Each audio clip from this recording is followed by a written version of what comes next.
Welcome to Lawline with your host, Alan Schnorman. Mr. Schnorman is a distinguished trial attorney, author, and lecturer. Each week, Lawline will bring you the most knowledgeable experts in the field of law today. And now we introduce our guest and our host, Alan Schnorman.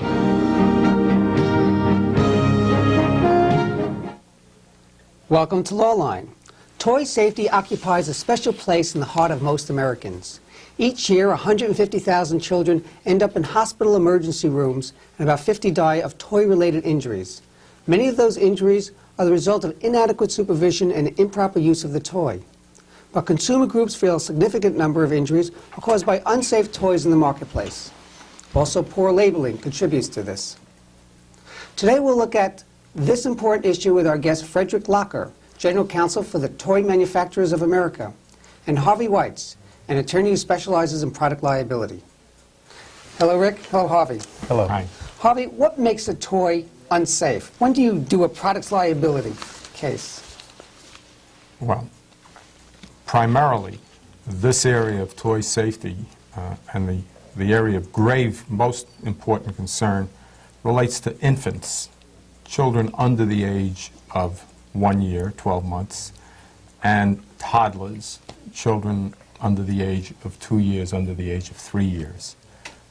The kinds of injuries that they suffer that bring them to lawyers' offices are catastrophic injuries. I mean, I think you mentioned 150,000 are seen in emergency rooms, but the problem is even broader than that. About 500,000 children annually are injured in toy-related accidents. I say toy-related because I don't say that every one of them is caused by a defective toy, but the choking type of accident, child getting its head caught in a mobile, a cord being used to secure a mobile. Cases like that cause devastating injuries and death, as you mentioned. Well, Fred, what is the industry doing to make these toys safer? Well, I would have to tell you that toys are probably among the safest products in our society, and they're also among the most highly regulated. I would say half of the budget of the U.S. Consumer Product Safety Commission is dedicated to enforcement of toy safety regulations.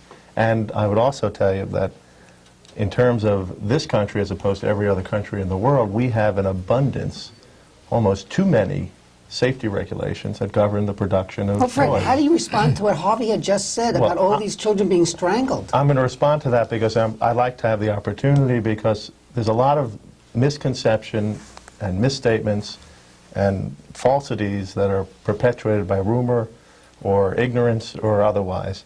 The reality is 150,000 children are not seen in emergency rooms a year. That the figure that's projected by the U.S. Consumer Product Safety Commission, which is a federal regulatory agency that has the responsibility for administering and regulating safety regulations for children's products, they estimate that annually, at least in the past year, there were approximately 142,000 toy-related injuries. Fred, 8,000 exaggeration. Well, but let me explain. I'd like an opportunity to explain what those statistics mean. What they really mean is, if you look at the statistics, if you study them and analyze them like I do all the time, you'll see that 90% of injuries associated with toys occur because children trip over, fall onto them, hit one another with them, or adults trip over, fall on, or get hit by toys. Or they ride on tricycles.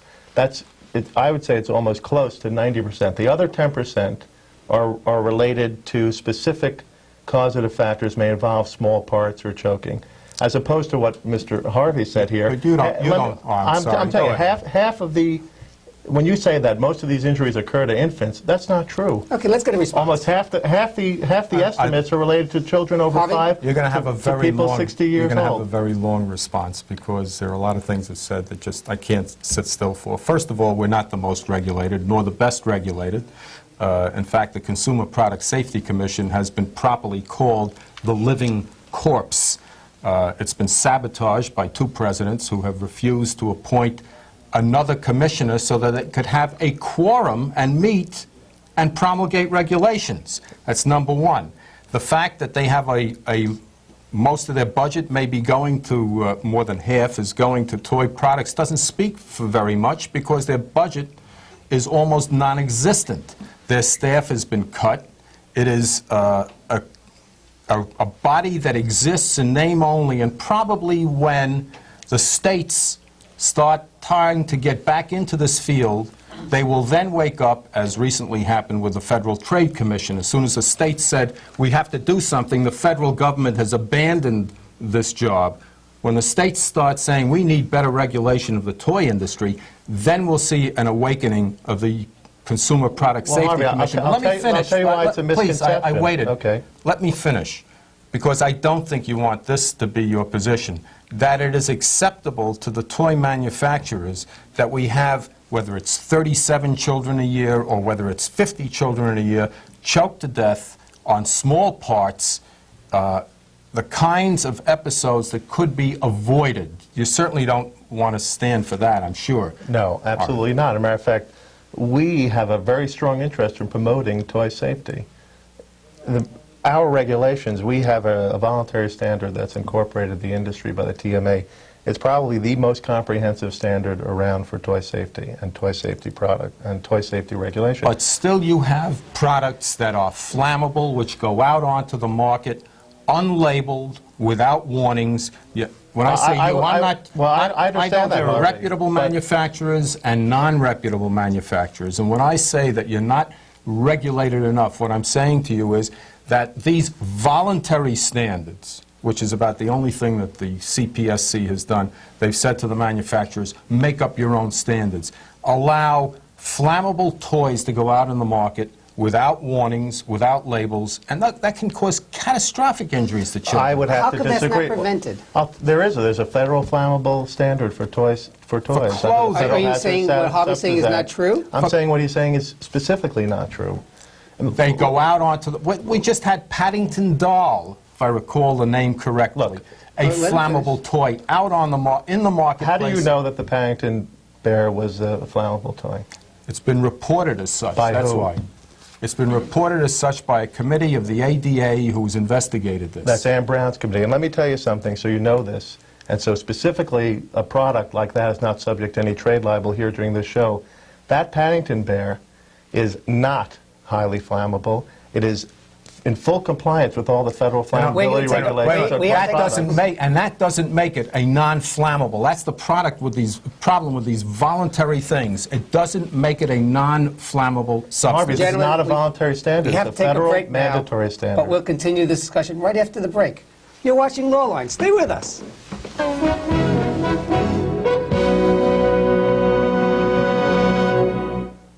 There's a reason people whisper when they tell you a rumor. It's because 9 times out of 10, it's not true.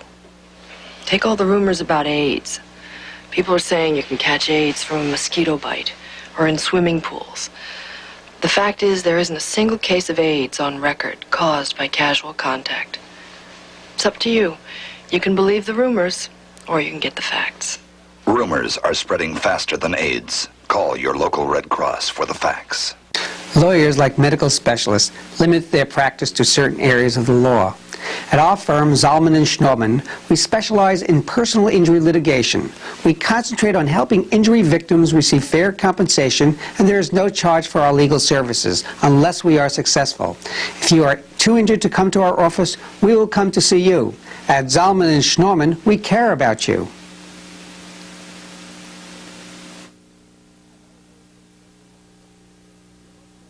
And now a word from the American Lung Association. Your lungs are an incredible piece of machinery, but your lungs are also incredibly delicate. Diseases of the lung are among the most frequent causes of suffering, disability, and death in the United States. Lung cancer is now the #1 cancer killer in America among both men and women. Chronic bronchitis and emphysema are marked by chronic obstruction to the airflow. Among chronic diseases, asthma is the leading cause of school absenteeism. Yes, TB is still with us. In the past year, over 22,000 Americans have contracted TB. Lung trouble can come from the air you breathe at work, but thanks to the American Lung Association, you can breathe a little easier. They're working to fight all this lung disease. Your lungs are a miracle. Take care of your lungs. They're only human. And if my lungs weren't in great shape, I couldn't have said all this. The American Lung Association. The Christmas seal people.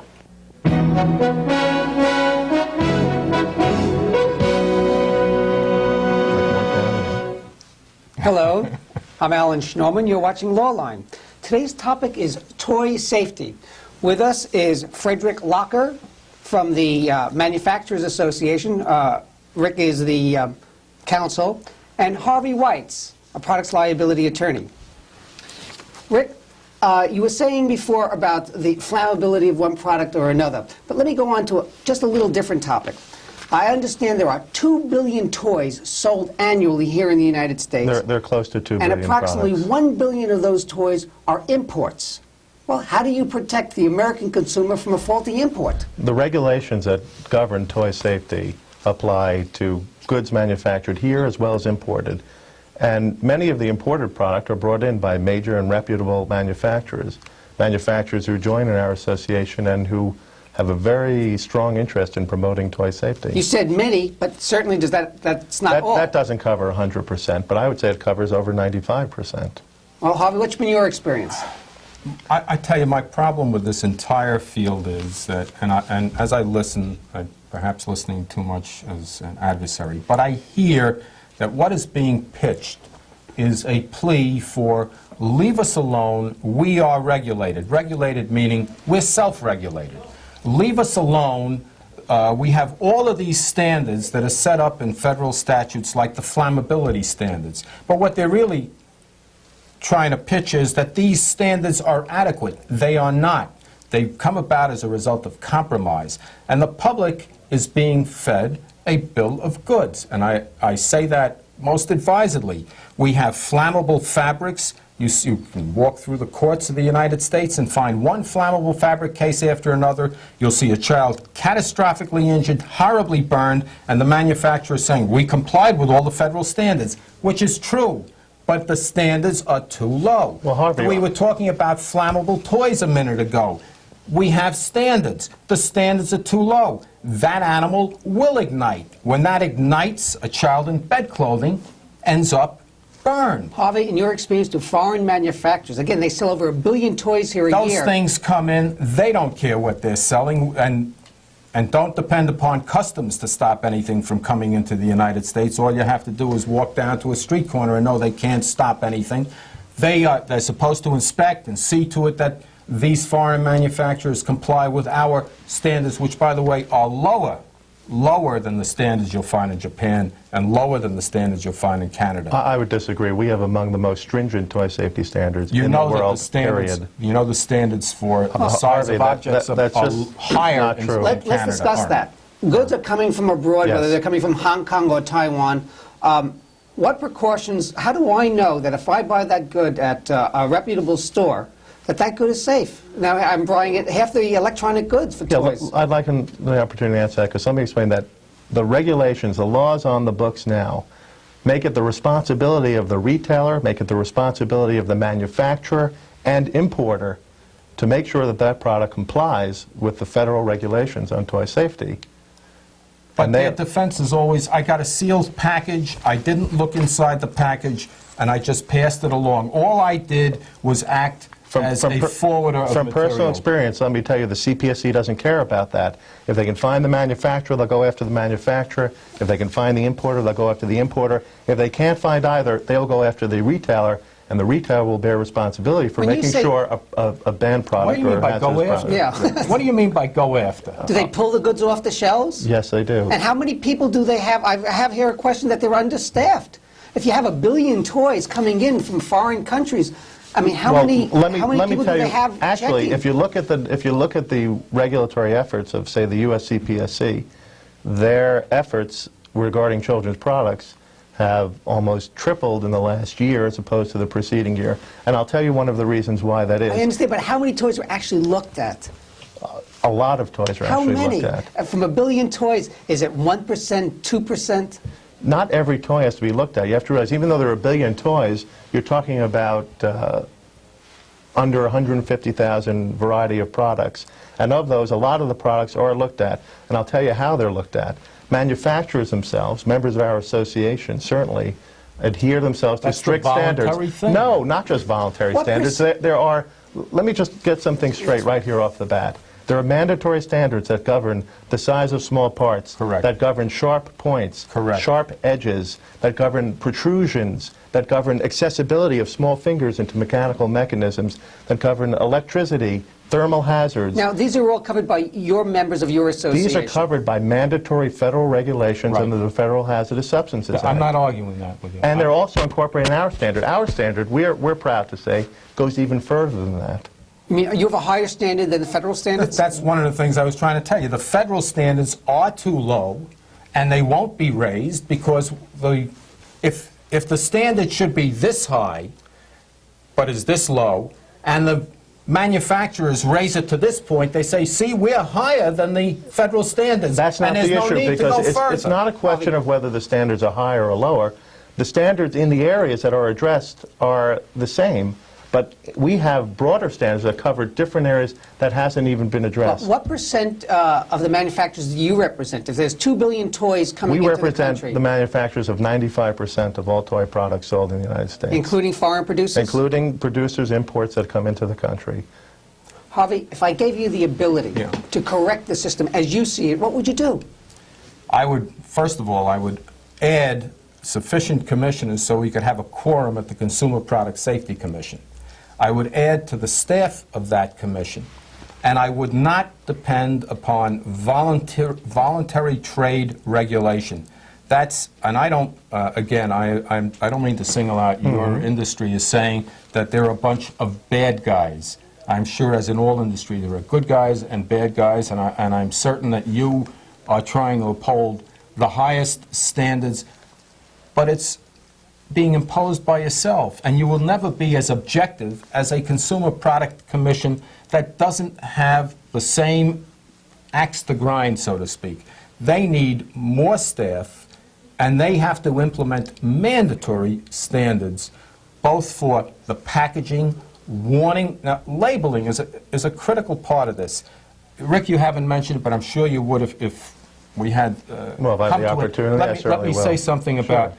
there are responsibilities on parents. I don't say there are no responsibilities on parents. I don't think that the responsibility should be shifted to parents, but I believe the parents, if they're given the proper information in labeling, will be able to make intelligent choices for their children.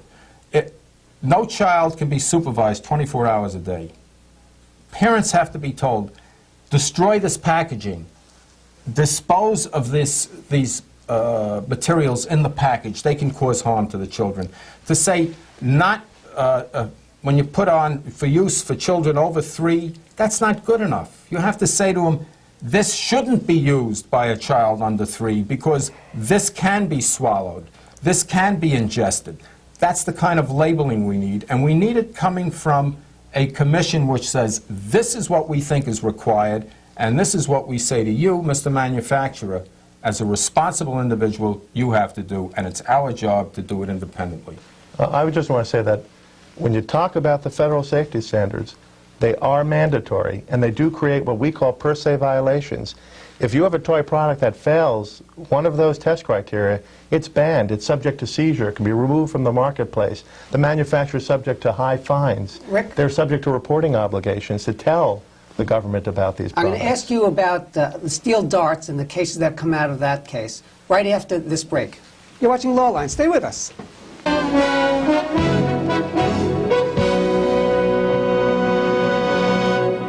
My father taught me to steal and to pitch.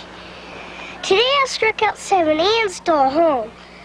I think Dad would have been proud. Coach was. He said he wished Dad had taken as good care of himself as he did of me and Billy.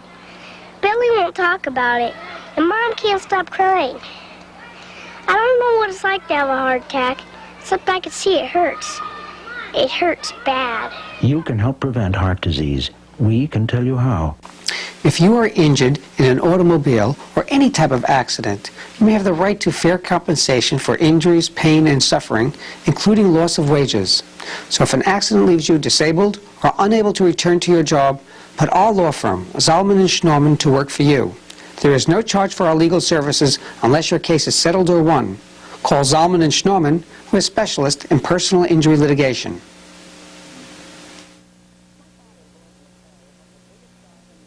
My father, Gordon McCrae, was one of the biggest stars in musicals. He was also an alcoholic.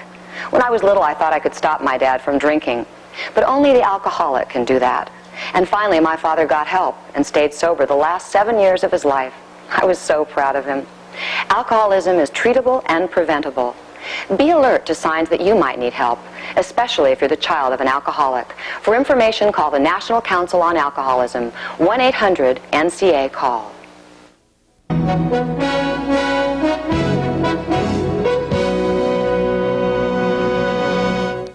Hello, you're watching Lawline. I'm Alan Schnorman, your host. Today's topic is toy safety. With us is Rick Lauder from the Manufacturers Association. Rick is their counsel, and Harvey Weitz. Harvey specializes in product liability. Rick, we were just discussing the lawn darts and why they're so dangerous before the break. Why are they dangerous? Well, they're alleged to be dangerous because of incidents involving situations where children threw these darts up into the air and they came down, they struck another child or the child that was throwing them. But I'd like the opportunity to correct something in terms of this product.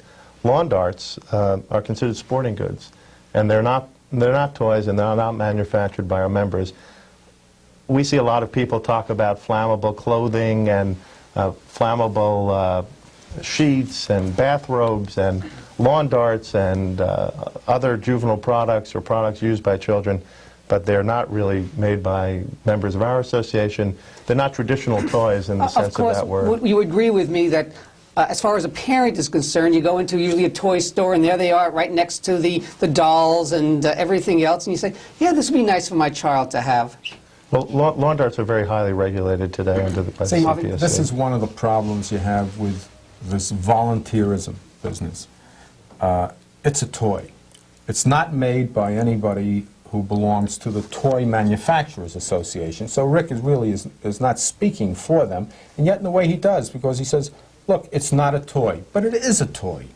It's used as a toy as parents and as consumers customarily think of toys. Harvey, do you consider baseballs and baseball bats toys, or footballs or soccer balls? So you consider a whole range of products as toys? I consider those things toys. I consider bicycles toys. I consider them those items sporting goods. Well, that's one of the problems that you have when you have volunteerism and you don't have federal regulation. Well, Harvey, you keep saying volunteerism and the lack of federal regulation, and I don't know why. Maybe you choose not to hear what I have to say, but I'm telling you that there are a tremendous number of mandatory federal regulations that govern toys and other articles intended for use by children. It governs a very, very small segment of the toy market, or what I call the toy market, but I'll expand it and say, and sporting goods market. No, it governs a much larger section, and let me tell you why.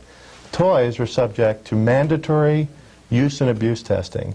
They're subject to tests and requirements which are designed to simulate an abuse of a toy. They're dropped on cement floors, they're pulled, they're torn, they're subject to torque testing, which is twisting, they're subject to seam testing, testing for small parts and for flammability, and those are all mandatory requirements. And yet, this is not anything 37 contained. children died last year on toys that were put out, sold in the United States, which passed consumer product safety tests. That's not true.